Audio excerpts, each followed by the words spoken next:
ও ভাই, এইখানে একটা জায়গা পাইছিলাম, ওই দেশে মন্ডল্যান্ড। মন্ডল্যান্ড তো ওইখানে দেখি যাওয়া যায় কিনা।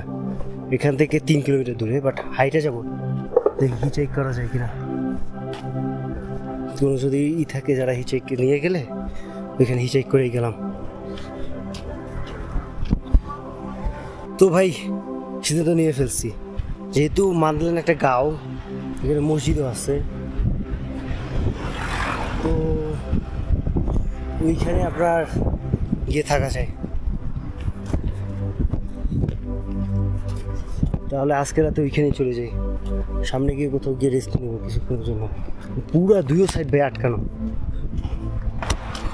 এই হইতেছে ভাই নদীটা। তো আমার প্ল্যান ছিল নদীর আশেপাশে, কিন্তু সামনে একটা গাঁও আছে। তো এখন কিছুটা প্ল্যান বদলাইছি যে গাঁয়ে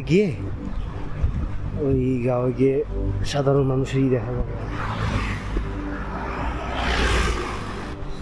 এমনিতে এইখানে গিয়ে কিছুক্ষণ রেস্ট নেই, অনেকক্ষণ হয়ে গেছে থাকতেছি। তো ভাই একজন আঙ্কেলের সাথে কথা বলছি, উনি বলছে মন্ডল্যান্ডে আপনার সব কিছু হবে, আপনার জিনিসপত্রগুলো সব কিছু কেনার মতো হবে। তাহলে আজকের ওখানে ইফতার করব, ওখানেই ই করবো আর কি।